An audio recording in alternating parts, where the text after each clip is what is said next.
예, 아마 우리 학생들 중에서 어렴풋이 나도 나중에 목회자가 되면 어떨까라는 그런 생각을 하는 사람도 있고, 또 우리 부모님들 중에서도 내 자녀를 하나님께서 부르신다면 목회자, 선교사로 만들면 어떨까라는 그런 생각을 하는 사람들이 혹시 있을지 모르겠습니다. 많은 사람들이 어렴풋이 알고 있지만 정확하게 알지 못하기 때문에 오늘 먼저 저희 교회가 소속되어 있는 대한예수교 장로회 합동 측 목회자가 되는 그런 과정을 먼저 말씀을 드리겠습니다. 일단은 일반 4년제 대학을 졸업하거나 아니면 총회에서 인정하는 신학대학을 졸업을 해야 합니다. 이 과정 역시도 4년입니다. 이후에 각 노회에서 수행하는 목회자 후보생 시험이라고 하는 그런 시험이 있습니다. 이 시험에 합격을 해야 총신대학교 신학대학원에 응시를 할 수 있는 자격이 주어집니다.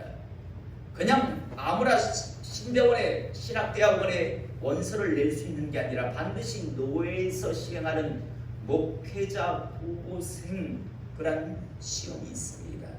이 시험을 반드시 먼저 통과를 해야 그 증서가 있어야요 총신대학교 신학대학원에 원서를 낼 수 있습니다. 자, 여러분, 이제 목회자 후보생 신분이 되면 총신대학교 신학대학원에 원서를 낼 수 있게 되고, 이제 총신대학교 신학대학원에 합격을 하면 3년 동안 다녀야 합니다. 신학대학원은요 3년 과정입니다. 그리고 이제 신학대학원을 아무 문제가 없어서 3년의 과정을 다녀 졸업을 하게 되면 졸업한 다음 해에요 강도사 고시라고 하는 그런 고시를 쳐야 합니다. 이때 논문, 설교, 그 외 여러 가지 것들을 이제 총회에다가 내게 되고, 또 가서 이제 시험도 치게 됩니다. 그리고 강도사 고시에 합격을 하게 되면 다음에 각 노회에서 시행하는 목사 고시가 기다리고 있습니다. 이 목사 고시에 이제 합격을 하게 되면 그해 가을 노회 때 목사 안수를 받음을 통해서 비로소 목사의 직을 감당하게 되는데, 목사가 되기 위해서 공식적으로 총 몇 년이 걸리는가 하면요 9년입니다. 9년을 계속 이렇게 그 과정을 밟아야 목사 안수를 받을 수 있습니다. 일반 대학이든 신학대학이든 4년, 총신대학교 신학대학원 과정 3년, 졸업하고 난 뒤에 강도사 고시 1년 뒤에 강도사 고시를 칠 수 있는 기간이 1년, 또 강도사 고시에 합격을 하면 목사 고시를 치는 그런 기간이 또 1년입니다. 그래서 도합 공식적으로 9년인데요. 감사하게도요, 저는 9년 만에 목사 안수를 받을 수 있었습니다. 또 신학대학원을 막 졸업하고 강도사 고시를 치기 전에 전도사의 신분으로요 이미 이 교회의 담임 교육자로 사역을 할 수 있는 그런 기회를 저는 얻었던 참 축복받은 사람입니다. 그런데 많은 사람들이 저와 같은 그런 은혜를 누리는 건 아닙니다. 중간중간에 참 많은 어려움들이 있습니다. 총 기간이 9년이라고 말씀을 드렸는데요, 먼저요 총신대학교 신학대학원에 입학하는 것부터가 어렵습니다.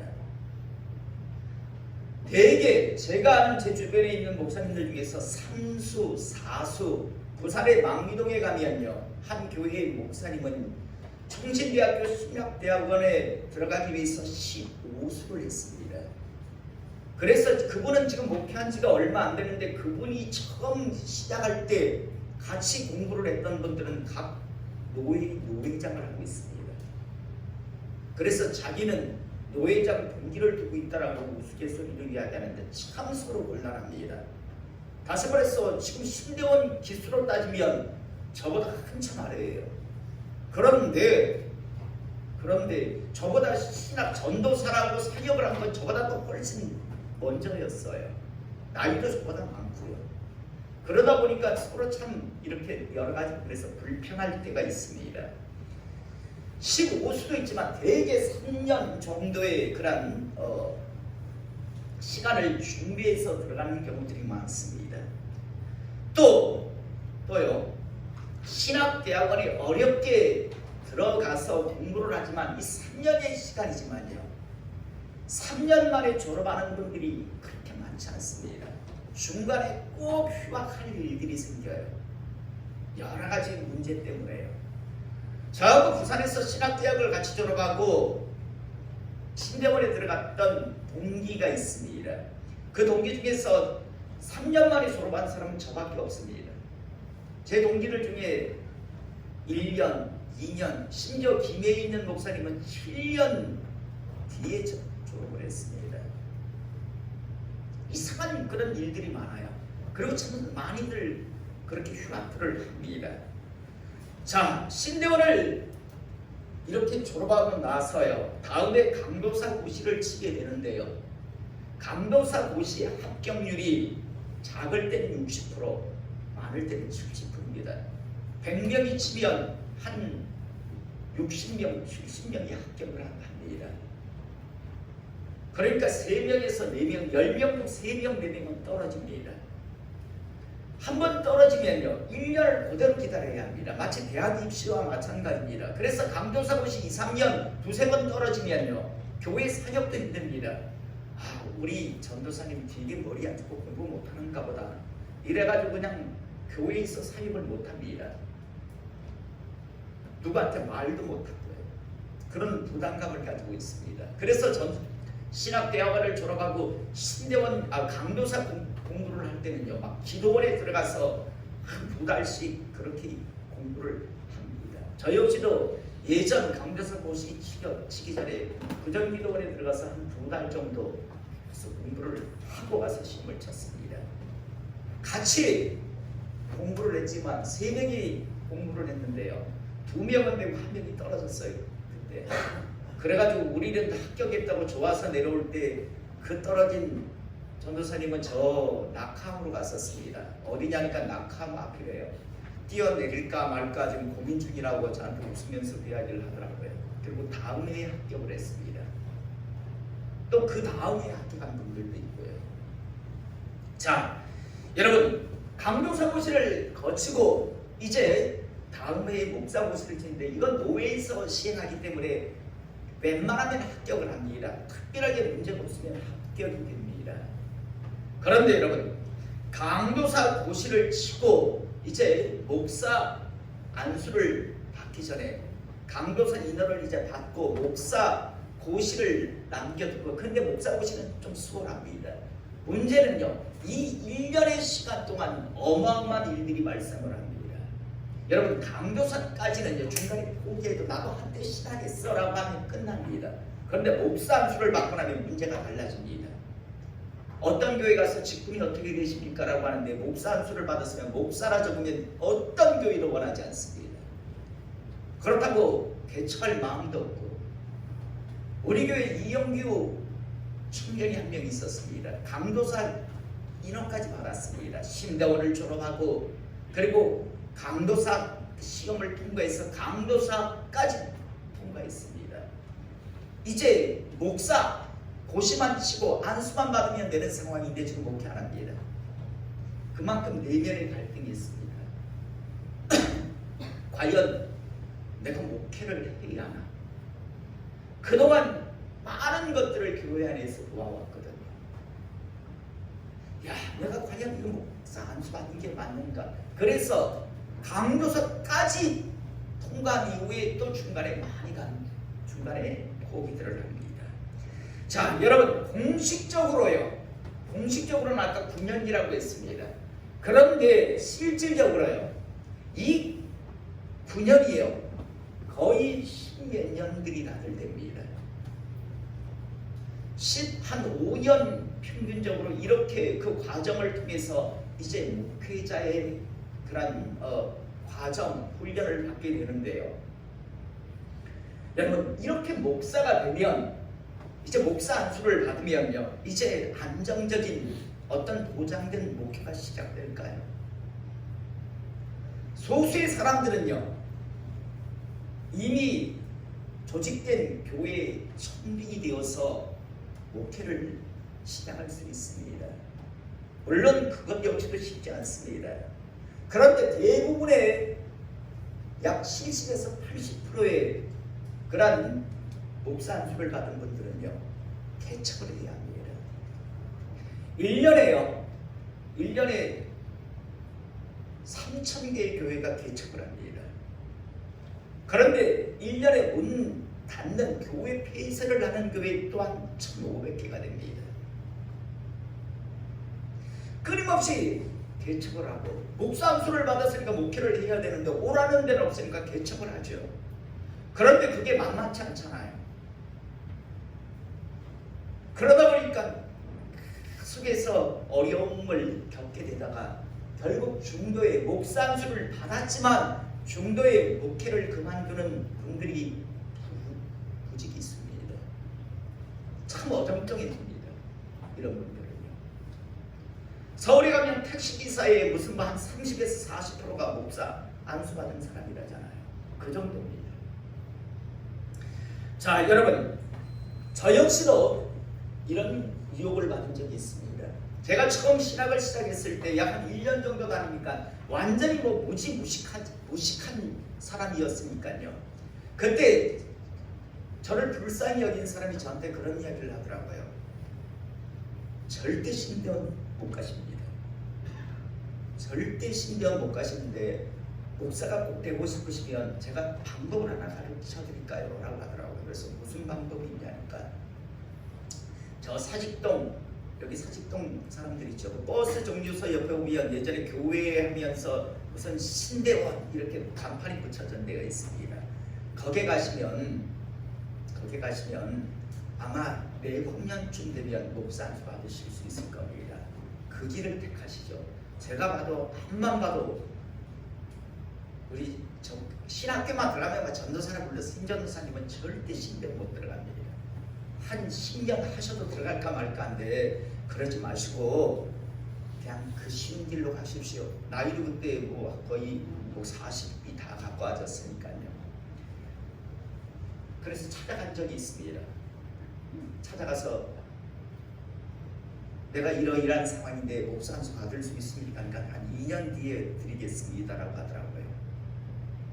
자, 여러분, 만약 제가요 그때 그런 방법으로 목사 안수를 받았다면 어떠했을까라는 생각을 요즘도 가끔 한 번씩 해봅니다. 저한테 추천했던 그 사람은 중간에 사라져갔습니다. 오히려. 자, 여러분, 지금 제가 어느덧 신대원을 졸업하고 목사 안수를 받은 지도 거의 20년이 다 돼갑니다. 또 나이도 내일 모레면 60입니다. 예전 신학을 할 때 저는 그래도 어렵지만 그래도 그렇게 넘어갔는데, 많은 동기들이 중간에 휴학을 하고 멀어져 갈 때, 그리고 목회를 포기해 갈 때 정말 궁금했었습니다. 아니, 하나님의 소명을 받았다고 하나님께서 부르셨는데 왜 이렇게 어려운 일들이 발생을 하지? 그냥 좀 수월하게 다들 좀 이렇게 목사가 되게 하고 목회를 좀 하게 하시지, 왜 이런 긴 시간을, 그리고 그 긴 시간 속에서 이토록 많은 어려움들을 겪게 하는 걸까? 의문이 있었습니다. 수월하게 쓰시지, 좀 형통하게 하시지. 그런데 지금 이 나이에, 지금 이 시점쯤 되니까요, 왜 그토록 어려워야 했는가, 힘들어야 했는가, 그 이유를 이제는 알게 되었습니다.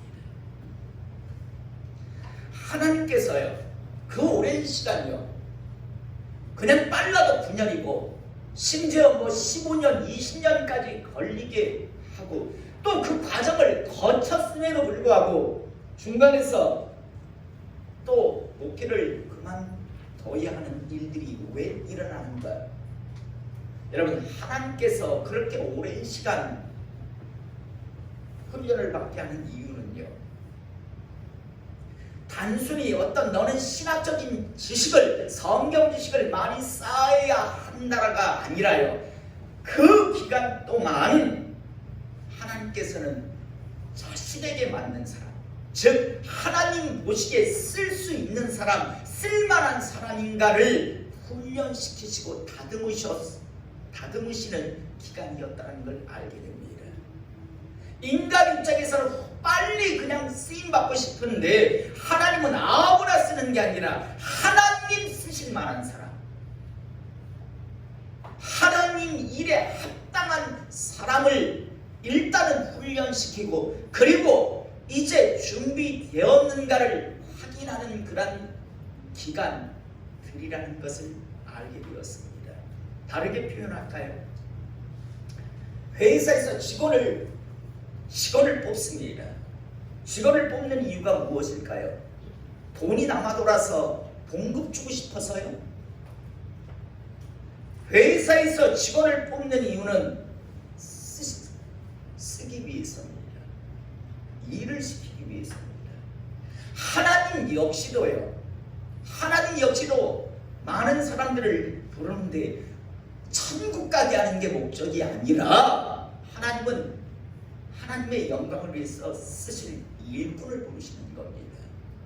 그런데 아무나 어중이 떠중이, 회사에서는 어중이 떠중이를 뽑는 게 아니라 이력서를 보고 면접을 해서 우리 회사에 맞는 사람을 뽑잖아요.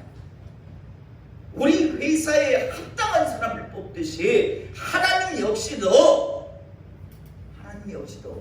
선별하셔서 하나님 쓰시기에 합당한 사람들을 뽑으시기 위해서 훈련의 과정도 필요하고 그 훈련의 과정이 마친 후에 확인하시면서 그러면서 일꾼들을 뽑으신다는 것을 알게 되었습니다.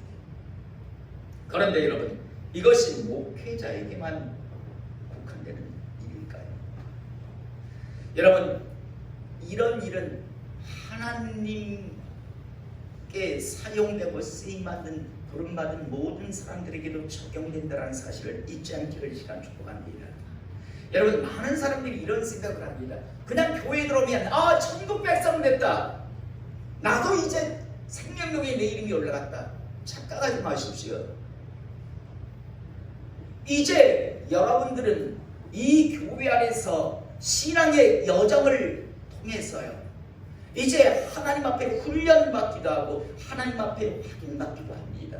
그러다가 아니다 싶으면 교회에서 미안하지만 떠나가게 됩니다. 나가서 이야기하죠.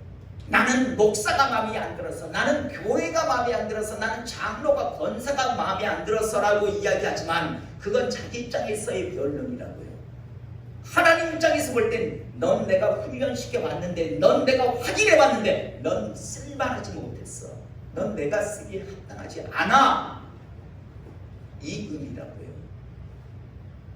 저는 우리 성도님들이요, 하나님 보시기에 잘 훈련되고 잘 준비되어서 하나님께서 쓰시고자 하실 때 부담 없이 하나님께서 마음껏 쓸 수 있는 하나님의 사람 될 수 있기를 시간 축복합니다. 여러분, 우리가 하나님 앞에 맞추어져야 하는데 어떤 사람은요, 자신에게 하나님을, 자신에게 교회를 맞추려고 하는 사람들이 있습니다. 이런 사람은 하나님이 못 쓰시죠. 바로 이 의미가 우리 성도님들에게 분명하게 각인되어 있기를 이 시간 축복합니다. 오늘 우리가 읽은 본문 말씀 이렇습니다. 하나님께서 이스라엘 백성들을 애굽에서 은혜로 불러내셨습니다. 쓰시겠다고요. 여러분, 그들은 애굽에서 노예들이었습니다. 사람의 종이었습니다. 사람의 종으로서 그들은 살아야 했었습니다. 그런데 하나님께서 전적인 대로 사람의 종이 아니라 사람의 노예가 아니라 이제 하나님의 일꾼, 하나님의 종, 하나님의 자녀가 되는 기회를 그들에게 주셨습니다. 그래서 그들을 하나님의 능력으로 애굽에서 나오게 하셨습니다. 그리고 그들을요 이제 쓰시기 위해서 가나안 땅으로 이끌어 가시는데, 여러분 애굽에서 가나안 땅까지요 그대로 직선으로 가면 일주일, 길어도 열흘이면 들어갈 수 있었습니다. 하나님께서 이스라엘 백성들을 애굽 가나안 땅에 들어가게 하는 게 목적이었다면 7일, 길게 걸려도 열흘이면 얼마든지 들어가게 할 수 있었습니다. 그게 목적이었다면요. 물론 그렇게 7일에서 10일 만에 들어가게 하려고 했다면 블레셋이라고 하는 나라를 거쳐가야 하는데, 여러분 하나님께서 블레셋은 무서워서 둘러가게 하시기 위해서, 블레셋은 내가 못 이겨, 너희들을 보호하기 위해서 둘러가야 해. 그래서 빙빙 광야로 둘러가게 한 게 아닙니다. 여러분 분명하게 이해하기를 원합니다. 하나님께서 이스라엘 백성들을 불러내신 이유는요 그냥 가나안 땅에 들어가서 잘 먹고 잘 살아야 된다 너희들, 그게 아니었습니다. 회사에서 직원을 뽑으며 나 너희한테 봉급 주고 싶어서 환장하겠어, 나 돈이 남아 돌아가, 이래서 부르는 회사 사장이 없듯이요, 회사가 없듯이 하나님께서 이스라엘 백성을 불러내신 이유는 가나안 땅에 들어가서 너희들 잘 먹고 잘 살아야 돼, 이게 목적이 아니라 너희들은 가나안 땅에 들어가서 나의 영광, 나의 찬양이 되어야 한다, 내가 나만이 참신이라는 걸 너희들이 가나안 땅에서 모든 족속을 향해서 보여주어야 한다는 그런 사명자들이었습니다. 일꾼으로 부르신 겁니다. 그러기 위해서는 빠르게 가나안 땅에 데리고 들어가는 것이 아니라 광야로 데리고 나가신 겁니다. 그래서 그곳에서 이제 하나님을 그들은 알게 하고 경험케 하시기 위해서, 다르게 말하면 하나님의 일꾼으로 훈련을 시키시기 위해서 이스라엘 백성을 광야로 데리고 나가셨습니다. 그래서 그곳에서 순간순간 하나님을 알게 하는 은혜를 베푸십니다. 하늘에서 만나를 베푸시고, 고기가 먹고 싶다면 메추라기를 보내고, 홍해가 가로막으면 하나님께서 바다를 가를 수도 있고요, 물이 없다 불평하면 물을 주시며, 그렇게 하나님을 경험하게 합니다. 그 다음에 시내산에 가서 너희들이 이제 나의 백성이 되면 이러이러한 삶을 살아야 한다라고 말씀으로 이제 가르치십니다. 이런 과정을 통해서 하나님은 훈련을 시키십니다. 성경을 보면 하나님께서 처음 이스라엘 백성들을 향한 이 훈련의 시간이 약 2년이었습니다. 2년 정도면 충분히 이제 내 일꾼, 내 사람이 될 수 있을 것이다라는 그런 하나님의 계획이 있으셨던 것 같습니다. 그리고 약 2년이 지난 이후에 가데스 바네아에서 한번 확인을 해봅니다. 정말 쓸 수 있는가? 정말 내 백성이 되었는가? 내 일꾼으로서의 가나안 땅에서 사명을 감당할 수 있는가를 한번 하나님께서 확인을 해보시기를 원하십니다. 그래서 가데스 바네아에서 확인을 한 방법이 무엇입니까? 가나안 땅에 12정탐꾼을 보냈습니다. 그들이 믿음이 있었다면, 그들이 준비되었다면 가나안 땅에는 많은 사람이 있지만 그게 뭐 문제가 되겠습니까? 하나님이 저희와 함께 하시는데 라고 당연히 이구동성으로 그 정탐 보고가 나와야 되는데 뭐라고 이야기가 나옵니까? 우린 들어가면 절대 안 됩니다. 하나님이 우리 편이고 뭐고 그건 무슨 상관이 있습니까? 우린 들어가면 죽습니다. 저들은 장비한 안악자손들로 가득합니다. 우리 절대 들어가면 안 됩니다. 들어가면 우리 자식들도 다 죽고 우리도 다 죽습니다. 라고 10명의 정탐꾼이 보고를 하자 백성들이 난리가 납니다. 우리가 죽을 데가 없어서 여기까지 데리고 왔냐 하면서 모세를 원망하고 하나님을 원망하기 시작합니다. 다시 말해서 하나님이 확인하실 때 전혀 쓸 수 있는 하나님의 사람이 아닙니다. 하나님을 의지하는 믿음, 하나님을 의뢰하는 믿음, 그런 게 하나도 없고 그냥 인간적인 생각 생각, 인간적인 판단에만 붙들려 있는 이스라엘 백성임을 하나님은 확인하십니다. 그래서 오늘 하나님께서는 하나님의 사랑으로 준비되지 아니한 그들을 향해서 하나님께서 오늘 말씀하시는 장면이 오늘 읽은 이 말씀입니다. 제가 다시 한번 읽어보면 여호와께서 모세와 아론에게 말씀하여 이르시되 나를 원망하는 이 악한 회중에게 내가 어느 때까지 참으랴. 이스라엘 자손이 나를 향하여 원망하는 바 그 원망하는 말을 내가 들었노라. 그들에게 이르기를 여호와의 말씀이 내 삶을 두고 맹세하노라. 너희 말이 내 귀에 들린 대로 내가 너희에게 행하리니 너희 시체가 이 광야에서 엎드려질 것이다. 야, 우리가 죽었으면 더 좋을 뻔했는데 라고 이야기합니다. 그래서 말씀합니다. 죽는 게 그렇게 소원이었니? 예전이 그렇게 그리웠니? 너희가 그리워하는 그 일을 내가 해줄게 라고 하시는 겁니다. 죽는 게 그렇게 소원이었던 자는 죽게 해줄 것이고, 예전에 사람의 종이 되어서 노예가 되어서 전전거리는 그게 너희들의 소원이었다면 너희들 소원대로 해줄게. 너희들이 내게 말한 대로, 너희들이 겁없이 원망 불평을 쏟아내는 대로 해줄게라고 지금 말씀하십니다. 그러면서 너희 중에 20세 이상으로 계수된 자 곧 나를 원망하는 자 전부가 여분네 아들 갈렙과 눈의 아들 여호수아 외에는 내가 맹세하여 너희에게 살게 하리라 한 땅에 결단코 들어가지 못하리라. 갈렙과 여호수아 외에는 준비되지 아니하였다. 내가 쓸 수 있는 자들이 아니다. 그래서 갈렙과 여호수아만 내가 쓰겠다. 나머지는 안 쓰겠다라고 말씀합니다. 이때 남자의 수가 몇 명이었냐면 60만 3,550명이었습니다. 20세 이상의 남자만요. 60만 3,550명 중에서 내가 둘만 쓰겠다. 나머지는 안 쓰겠다라고 이야기합니다. 왜? 쓸 수가 없어요. 가나안 땅에 데리고 들어가는 게 목적이 아니라 가나안 땅에 들어가서 하나님을 향한 믿음을 가지고 영광을 나타내고 하나님의 일을 수행해야 되는데 수행할 수 있는 자체가 되지 않습니다. 그래서 안 쓰시겠다고 말씀합니다.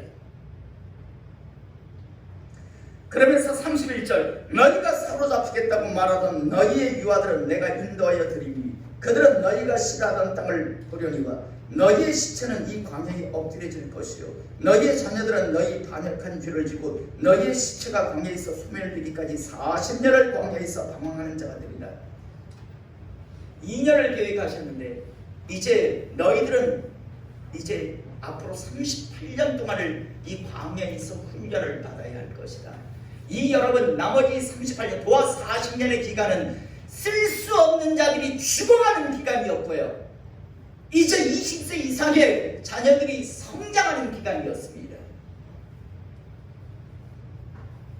너희는 그 땅을 정탐한 날수인 40일의 하루를 1년으로 쳐서 그 40년간 너희 죄악을 담당할지니 너희는 그제서야 내가 싫어하면 어떻게 되는지를 알리라 하셨다. 내가 합격이라고 하는 인정을 하지 아니하면 어떻게 되는가를 이젠 그때야 너희들이 알게 될 것이다 라고 말씀합니다. 여러분 그리고 그 이후에 하나님 말씀대로요 그대로 되는 것을 우리는 잘 알고 있습니다. 저는 오늘 이 시간 우리 성도님들이요 하나님 모시기에 합당한 잘 훈련된 하나님의 사람 되시기를 시간 축복합니다. 여러분 많은 사람들이 그냥 뭐 교회 안에 같이 있으니까 다 똑같은 줄 압니다. 천만의 말씀이요 같이 신대원에 들어가도요 그 이후에 하나님께서 쓰시는 사람이 있는가 하면 중간중간에 하나님께서 떨어뜨리는 사람들이 부직 있습니다. 여러분 주변에도 나도 한번 신학했는데 나도 신대원 졸업했는데 라고 하는 사람들이 많으실 겁니다. 여러분 저희 이모부님 막내 이모부님도 함께 신학했어요. 그러다가 지금 전혀 관계없습니다. 제 이종 사촌은요 신신대학원을 졸업했어요. 목회 전혀 관계없습니다. 제 주변에도 그런 사람 많아요. 그들은 이야기하죠. 어쩌고 저쩌고.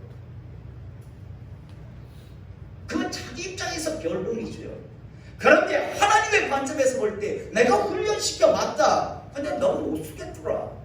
이겁니다. 마찬가지로 이 시대 교회 안에도 얼마든지 이런 사람들은 부족이 있습니다. 하나님께서 부르셔서 훈련시켜 보니까 못 쓰시겠다는 겁니다. 왜? 하나님 입장에서 하나님께 맞추어져야 하는데 하나님께 맞추어지는 게 아니라 자기에게 뭔가를 자꾸 맞추려고 하기 때문에요. 이게 자꾸만 문제가 되었습니다. 다시 한번 말씀드립니다. 하나님 쓰시기에 합당한 사람으로 준비되실 수 있기를 원합니다. 여러분 똑같이 앉아있지만 어떤 사람은 이미 그 훈련의 과정을 통해서 하나님께서 인정해서 쓰시는 분이 있는가 하면 쓰는 사람이 있는가 하면 어떤 사람은 지금 훈련의 과정이고 어느 순간요 확인해 보실 겁니다. 그건 하나님 입장에서 확인하실 겁니다. 그래서 통과한 사람은 쓰실 것이고요. 통과하지 못한 사람은 자기는 나가서 떠들어 제끼겠죠. 교회가 글러먹고 이 시대 기독교가 틀려먹었니라고 떠들어 제끼겠지만 하나님 보시기에는요 웃기지 마. 넌 내가 쓸만한 존재가 아니었어. 넌 마치 광야에 있어 사그라져갔던 60만 3,548명과 같은 존재에 불과해. 조금만 뭐 힘들어지고 조금만 뭐 잘된 있으면 낙심하고 교만해서 온갖 하나님과 온데간 데 없고 부담스러워서 쓸 수 없다 라는 존재로 전락할 수밖에 없습니다. 말씀에 대해서 덧붙이겠습니다. 아침에 장로님과 강의에서 결정을 했습니다. 얼마 전에 저희 교회 오디션을 봐서 5명의 사람이 통과했는데 죄송하지만 다 취소하겠습니다. 첫 번째 이유, 여러분들은 우리 교회 찬양단에 맞추어져야 하는데 너무 많이 여러분들이 요구하는 것들이 많았어요. 여러분들이 요구하는 쪽에 우리 찬양단을 맞추려고 하셨기 때문에 그게 첫 번째 이유입니다. 드럼을 전자드럼으로 바꾸자 뭐 여러 가지 이야기들을 매주 저희한테 해왔어요. 여러분들에게 기간을 준 건 우리 교회 찬양에 맞는 사람으로 준비되라 했지 여러분들이 계획한 것을 우리 찬양에 맞추려고 했던 게 아니었습니다.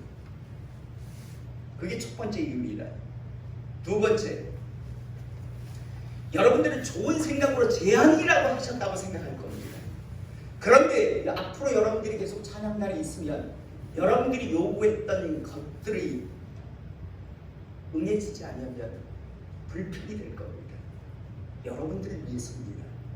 지금은 작은 불씨지만요 분명히 앞으로 계속 이대로 이어지면 여러분들은 온갖 이래서 불평스럽고 저래서 불평스럽고 나중에 목회자도 교회로 실어주실 겁니다. 그래서 미리 제가 그 불을 꺼드리겠습니다. 상관이 없으면 여러분들이 반주를 하지 아니하면 찬양단에 앉지 아니하면 드럼이 어떻든 신디가 어떻든 바이올린이 있든 없든 상관없겠죠. 그러면 그냥 일반적인 성도로 신앙생활 하실 수 있을 겁니다. 그래서 여러분들을 위해서요. 일단 저번 오디션 결과는 다 무효화시키겠습니다. 우리 교회에 맞추기를 원했습니다. 맞춰지기를 원했습니다. 그런데 너무 많이 여러분들에게 맞추기를 원하는 이야기들을 해왔습니다. 저희 교회는 그럴 마음이 없습니다.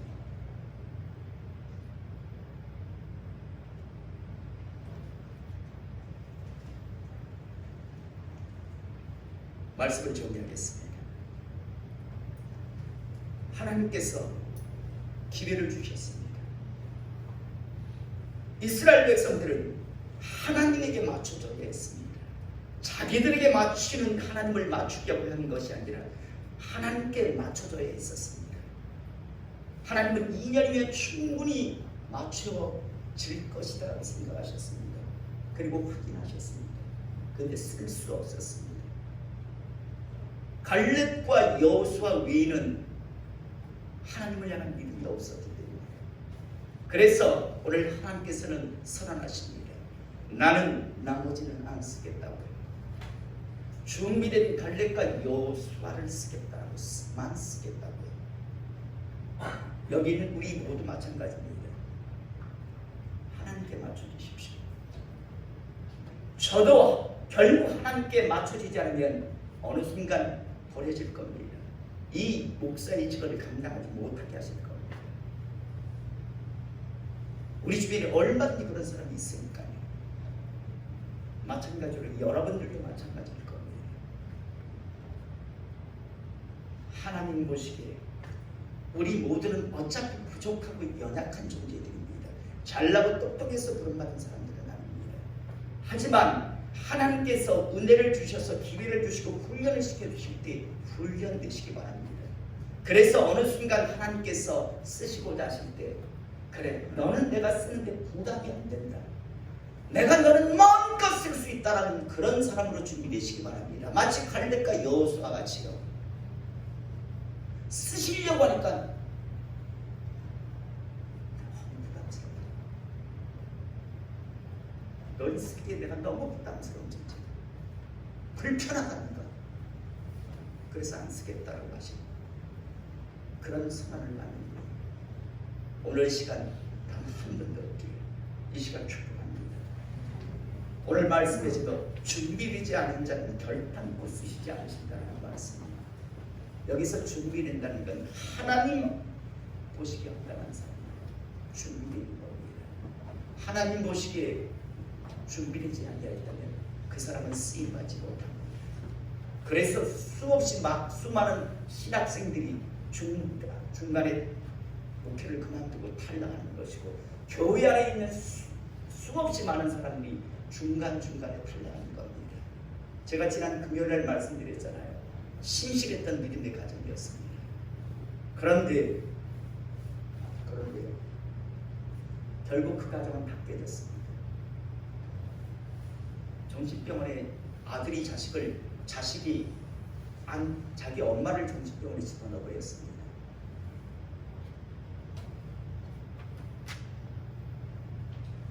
그 비극이 그렇게 일어날 줄 몰랐습니다. 이건 남의 이야기가 아니라 우리 이야기가 얼마든지 될 수 있다는 사실을 꼭 기억하시고요. 오늘 이 시간 다시 한번 겸손해지시기 바랍니다. 그리고 분명하게 하시기 바랍니다. 나에게 하나님을, 나에게 교회를, 나에게 목회자를 맞추는 게 아니라 내가 하나님에게 맞춰져야 하고 내가 교회에 맞춰져야 합니다. 그리고 목회자의 목회 방향에 맞춰져야 합니다. 그게 싫어지면요, 하나님이 나에게 맞춰지기를 원하고 그게 싫으시면 교회가 싫으시고 목회자가 그런 목회를 하는 게 싫으시면 결국 함께 달려갈 수 있는 건 아닙니다. 여러분 스스로 판단하시고 결정하십시오. 기도하겠습니다.